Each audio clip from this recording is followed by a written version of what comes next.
Hi, I'm A.C. Strange, and this is the Bad Movie Show, episode 34, The Cannibal Show.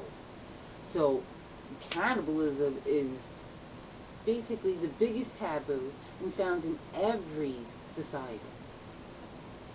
Even now. And tonight I'm giving you 3 cannibal horror movies that are basically horror light. Cannibal movies can be the goriest of the subgenre, but I'm starting at the beginning. I'm giving you Horror 101, Horror Light, as I like to call it, and I'm giving you the mild cannibal movies this episode. And then we'll go higher up the ladder together until we're into the cannibalistic depravity and gore that is film. We'll take that trip together.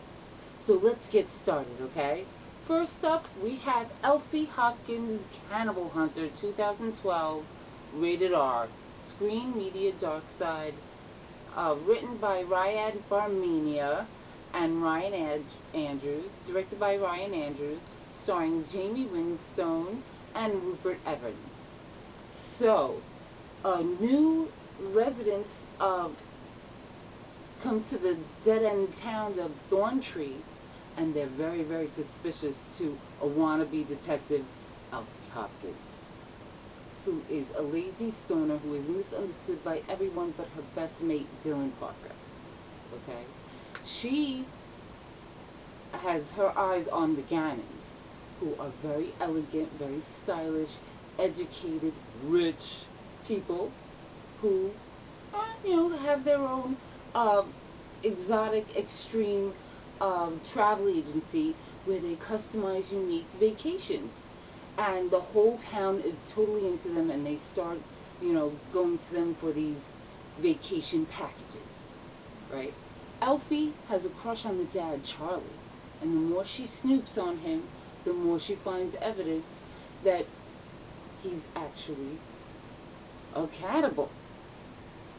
Okay? She tries to bring them to justice, and all, of her attempts fail until the daughter Ruby gets her eyes on Dylan, and then he goes missing, and then she goes to look for him because she's pissed off. Okay, so this is a slow burn. That means it takes a while to get to the blood and guts. And when I say slow burn, I mean slow burn. But the story's good. And it is very stylish, very nice to look at, but slow. The story builds up, but, it does get there, but it takes a little too long. I'd have to say that everything, like the house is beautiful. The mom wears this epic hat with a huge, long feather, and the daughter has, like, every time you see her, she's done differently, where she has these buns in her hair with butterflies and birds. It's very, very nice. I think that this was good, but would have been better as a TV show.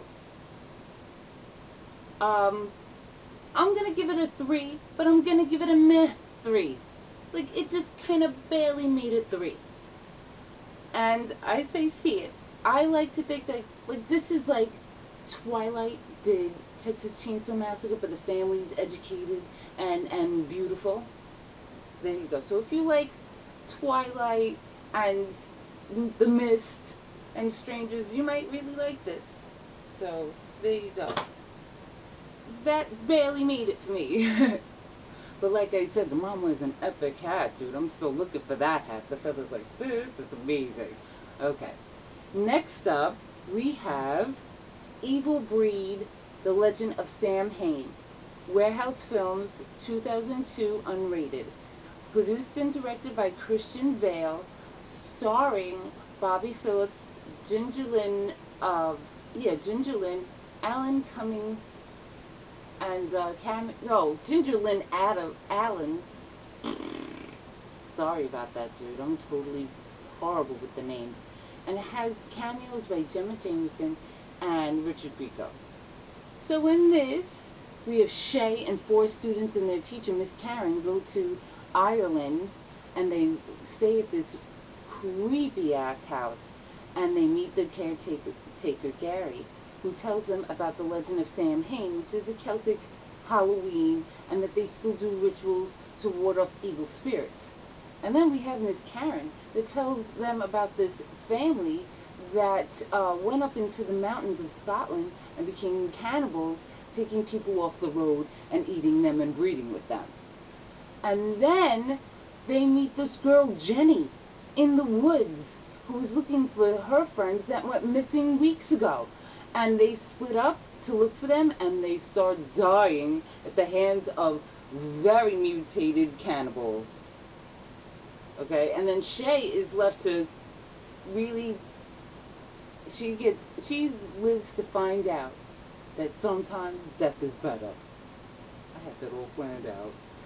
Anyway, this is very gory at times, funny at times. Has this one part that I love with Gary, a cannibal, in a toilet, and his guts coming out, and his cousin thinks he's taking a shit instead of getting killed, and his guts ripped out. That was great. But the story's all over the place. They tell you too many small bits of stories that you don't actually know what story you're watching. There's also another part I dug where the cannibal's ripping this girl apart, and he takes out her fake boob, a silicone boob, and doesn't know what it is, and he tries to eat it.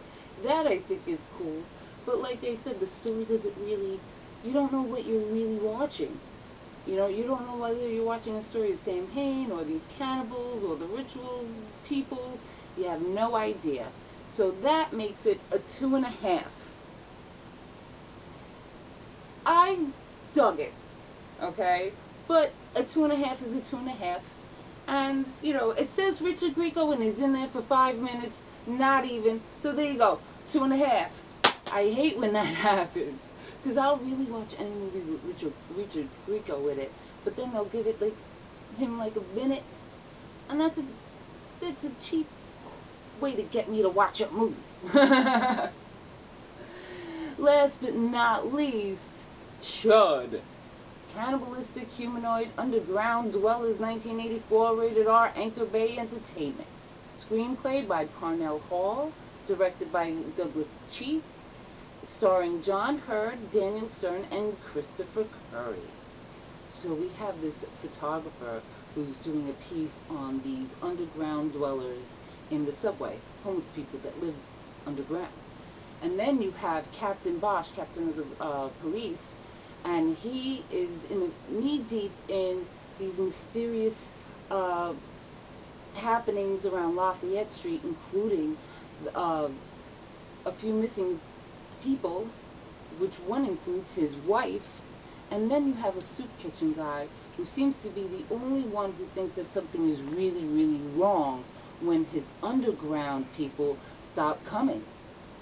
The 3 men are wrapped up in this mass missing persons case, and then they find themselves in a government cover-up, and they have the name of what's going on, which is C.H.U.D, the Cannibalistic, Humanoid, Underground Dwellers, and they're eating the people underground.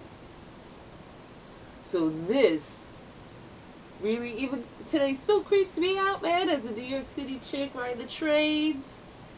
Yeah, no, this is creepy. And actually, I hate remakes, but if they're gonna make one, they should make one of this. This has great potential, and I would watch it. So I'm gonna give this a 4.